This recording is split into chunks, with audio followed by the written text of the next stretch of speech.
కాదు గారు విన్నారు కదా ఐలయ్య యాదవ్ గారు చెప్పేది. ఇప్పుడు గవర్నర్ని ఏదైతే ఫిరాయింపుల మీద ఫిర్యాదు చేసేందుకు వెళ్ళారో ఎమ్మెల్యేలు, కేటీఆర్ పక్కన నిలబడి ఉన్నారు ఎమ్మెల్యేలు, అందులో 50% వచ్చేస్తున్నారని ఐలయ్య యాదవ్ గారు క్లియర్గా చెప్తున్నారు. ఏంది ఎందుకు అంటే నమ్మకం పోయిందా? కేసీఆర్ పై నమ్మకం పోయిందా? పార్టీపై నమ్మకం పోయిందా? లేకుంటే కాంగ్రెస్ పార్టీ బాగా చేస్తుందని నమ్మకం కుదిరిందా? ఎందుకు ఈ ఫిరాయింపులు ఎందుకు జరుగుతున్నాయి? వలసలు ఎందుకు జరుగుతున్నాయి? నమస్కారం అండి. ఇప్పుడు కేసీఆర్ గారి మీద నమ్మకము ప్రజలందరికీ కూడా పూర్తి స్థాయిలో విశ్వాసం ఉన్నది. ఇప్పుడున్నటువంటి ఎమ్మెల్యేలకు కూడా పూర్తి స్థాయిలో విశ్వాసం ఉన్నది. అయితే కాంగ్రెస్ పార్టీకే నమ్మకం లేదు. ఈ 5 సంవత్సరాలు ఉండమా అన్నటువంటి అపనమ్మకంతో వాళ్ళు ఉన్నారు. ఈ ప్రభుత్వానికి ఏదో జరుగుతుంది, ఖచ్చితంగా కూడా ఏదో ఇబ్బంది పెడతారు అన్నటువంటి అభద్రతా భావంతో వాళ్ళు ఉన్నారండి. ఇప్పుడు ఇక్కడ నడిచేదంతా కూడా మీరు ఒకసారి అబ్జర్వ్ చేయండి. కాంగ్రెస్ పార్టీ మొత్తం ఈ 9 నెలల కాలంలో మేము అబ్జర్వ్ చేసింది అయితే రేవంత్ రెడ్డి గారు తన పదవిని కాపాడుకోవాలి ఒకటి. తర్వాత రేపు కాంగ్రెస్ అధిష్టానం ఏం చెప్తుందో ఏదో అన్న అభద్రతా భావంతో కొంతమంది ఎమ్మెల్యేలు సొంత వర్గం ఉండాలి అన్నటువంటి ఆలోచన కొద్దీ చేసేటువంటి కార్యక్రమాలు. ఇంకోటండి, ప్రజలు మొన్న కాంగ్రెస్ పార్టీని గెలిపించింది ఒకటి. మీరు ఎక్కడన్నా ఇన్ని చర్చలు వస్తాయి, మనకి ఇంతగానం ఇది వస్తుంది. కేసీఆర్ గారు ఏది చెయ్యనందుకు కాదు, అన్ని చేసిర్రు. కేవలం కొన్ని విషయాలలో అంటే ఈ ప్రజాస్వామిక వాదులు నిజంగానే ఈ పార్టీ ఫిరాయింపులు జరుగుతున్నాయి, తర్వాత ఈ రకంగా జరుగుతున్నది పూర్తి అధ్వానమైన పరిస్థితులు. ఏ పార్టీలో గెలిచినోడు ఎక్కడికి పోతాడో తెలుస్తలేదు, అందరూ కూడా అధికార పక్షంలో చేస్తున్నారు అన్నటువంటి ఆలోచన కొద్దీ ఇవాళ టిఆర్ఎస్ గవర్నమెంట్ అనేది పోయింది. ఇవాళ సేమ్ పని అదే పని కాంగ్రెస్ పార్టీ ఇవాళ రాజ్యాంగాన్ని పూర్తిగా పరిహసించేటువంటి పరిస్థితులలో ఇవాళ వాళ్ళు ఉన్నారండి. అక్కడ రాహుల్ గాంధీ గారేమో బుక్ పట్టుకుంటారు రాజ్యాంగం సేవ్ డెమోక్రసీ అని చెప్పి, ఇక్కడ వీళ్ళేమో అన్ని కూడా అప్రజాస్వామిక పనులు చేయడం. తర్వాత చాలా బాధాకరమైనది ఏంటంటే మీకున్నటువంటి 64 మంది ఉన్నారండి. ఇవాళకి ఐలన లాంటి వాళ్ళే ప్రజా జీవితంలో చాలా సంవత్సరాలుగా అదే 65. ఇప్పుడు ఐలన లాంటి వాళ్ళు మాకు కూడా ఇబ్బంది ఎట్లా అంటే మాలాంటి కార్యకర్తలకు ఇబ్బంది ఏమనిపిస్తుంది అంటే ఈ ఐలన లాంటి వాళ్ళే 10 సంవత్సరాల నుండి తీవ్రంగా ఇబ్బందులు పడ్డటువంటి వాళ్ళు ఇవాళ ప్రజల మన్నన పొందిరు, ఎమ్మెల్యేలు అయ్యారు. వీళ్ళు చేయలేరా పరిపాలన? పక్క పార్టీ నుంచి గెలిచినోడే వచ్చి పరిపాలన చేయాలా? కాబట్టి ఆలోచన అనేది సరికాదండి. ఇవాళ రేవంత్ రెడ్డి గారి ఆలోచన కూడా నిన్న చూసినాము. నేను ఒక సామాజిక వర్గ మీటింగ్ పోయి అక్కడ ఎన్టీ రామారావు గారు గొప్ప, చంద్రబాబు నాయుడు గారు గొప్ప అంటే ఇంకా కూడా తెలంగాణ భావజాలం అనేది నింపుకోలేకపోతున్నారు. ఇవాళ తెలంగాణ ప్రజలందరూ ఆదరించి నిన్ను ముఖ్యమంత్రి చేస్తే నువ్వు పక్క రాష్ట్రంలో ఉన్నటువంటి వాళ్ళను పొగుడుకుంటా పోతే ఇది సరైనటువంటి కాదు. మీరు నమ్మండి, మీ కాంగ్రెస్ పార్టీ శ్రేణులను నమ్మండి, కాంగ్రెస్ పార్టీలో ఉన్నటువంటి ఎమ్మెల్యేలను నమ్మండి. చాలా మంది యువకులు గెలిచారండి, ఒక్కొక్కరు 4 సార్లు ఓడిపోయినటువంటి వాళ్ళు గెలిచారు. ఏదో ఒక ఆశ ఉంటుంది, వాళ్ళకి చేయాలి, ఖచ్చితంగా మంచి చేయాలనే ఆలోచన ఏ నాయకునికైనా ఉంటది.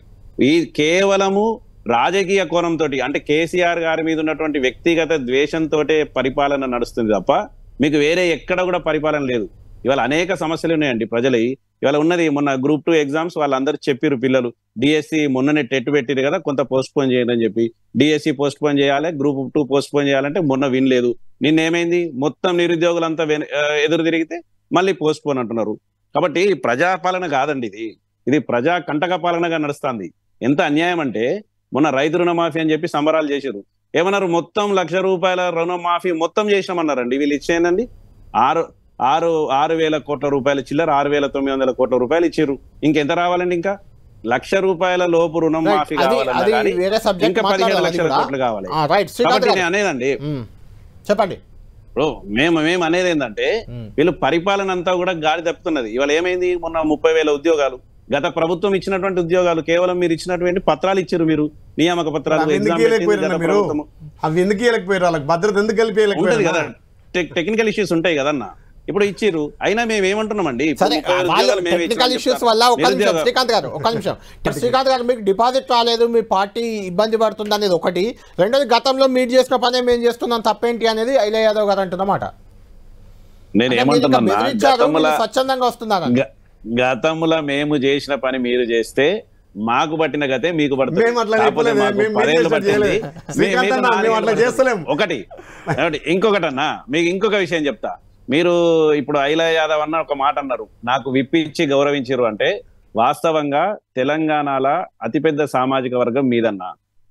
మొట్టమొదటిసారి ఉమ్మడి రాష్ట్రంలో కూడా మొట్టమొదటిసారిగా చూస్తున్నాం ఒక యాదవ్ లేనటువంటి క్యాబినెట్.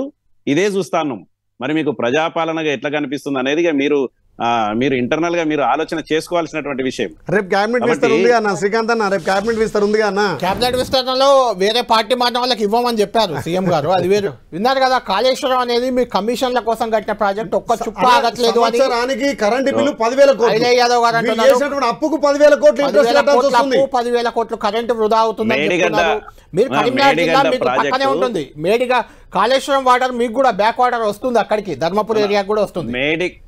మేడిగడ్డ ప్రాజెక్ట్ అనేది ఒక అద్భుతమైనటువంటి ప్రాజెక్టు, ఎవరు అవునన్నా కాదన్నా. ఎందుకంటే ఒక చిన్న విషయం అండి, ఇందులో గతంలో పూర్తిగా అంటే మాకు ఏదో ఒకటి అయితే వర్షాకాలం లేకపోతే ఎండాకాలం పంటలు పండించుకునేది ఇక్కడ మా దగ్గర అయితే. మరి ఐలన్న దగ్గర యాదగిరిగుట్ట లాంటి ప్రాంతంలో అయితే అసలు తాగడానికి నీళ్లు లేనటువంటి పరిస్థితి గతంలో ఉండే. ఇప్పుడు దీంతో చాలా ఉండేది. ఒక్కటే విషయం అండి, ఇప్పుడు ఈ మేడిగడ్డ ప్రాజెక్టు వాళ్ళు ఏమన్నారు, అసలు ఇది ఉంటుందా పోతుందా అని చెప్పి అన్నారు. ఈ రోజు మంచిగా వరద 3 లక్షల క్యూసెక్ల వరద వస్తున్నది, మంచిగా సేఫ్టీగా ఉన్నది. సరే ఇంకేమైనా రిపేర్లు ఉన్నా చిన్న చితక రిపేర్లు ఉన్నా చేసుకుంటారండి.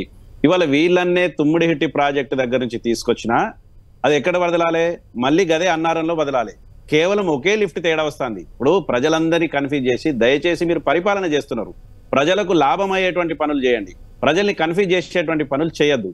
మీరు చెప్పేటువంటి ఇప్పుడు తుమ్మిడిహట్టు అయినా మళ్ళీ తీసుకొచ్చి గదే అన్నారంలో వేయాలి, అన్నారం నుంచి సుందీలకు రావాలి, సుందీల నుంచి మళ్ళీ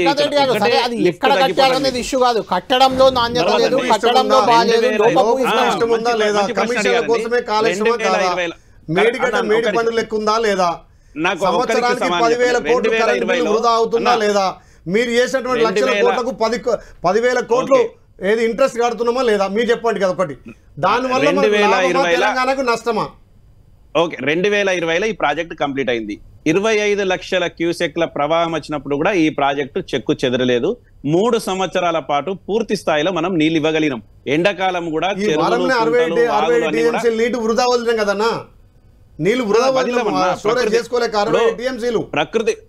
ఇప్పుడు ఒక్కటే చిన్న ఎగ్జాంపుల్ చెప్తాను మీకు. ఇవాళ ఇది ఏంటన్నా సీజన్ ఇప్పుడు మొత్తం కూడా మనం జూలై ఎండింగ్ వచ్చేసినాం. ఇప్పుడు వర్షాలు పడ్డాయి. ఒక్క నిమిషం అన్న, ఇప్పుడు వర్షాలు పడ్డాయి అన్న. ఇప్పుడు నారెప్పుడు పోసుకోవాలి, మన నాట ఎప్పుడు వేసుకోవాలి, మన పంట ఎప్పుడు రావాలి. అప్పుడు కేసీఆర్ గారు ఆలోచన ఏముందంటే కొంత ముందుకు జరపస్తుంది. మనం ఈ ప్రాజెక్ట్ లో నీళ్లుండి ఎండాకాలం ఇట్లా నీళ్లుంటే మనం ఈ వర్షం కొరకు ఎదురు చూడాల్సిన అవసరం లేకుండే. ఇప్పటి వరకు కూడా మనం నారంతా ఎదిగి మనం నాటు పెట్టుకునేటువంటి పరిస్థితి ఉంటే ఈ వర్షం తోటి మనకు అయిపోతుండే, మనకు సీజన్ లో కరెక్ట్ సీజన్ లో పంట చేతికి వస్తుండే. ఇప్పుడు ఏమైతుంది అన్నంటే మళ్ళా ఈ సీజన్ లేట్ అయితే వచ్చేటువంటి వేసంగి లేట్ అవుతుంది, వడగల్ల వానలు ఇవన్నీ కూడా ఉంటాయి. కాబట్టి మీరు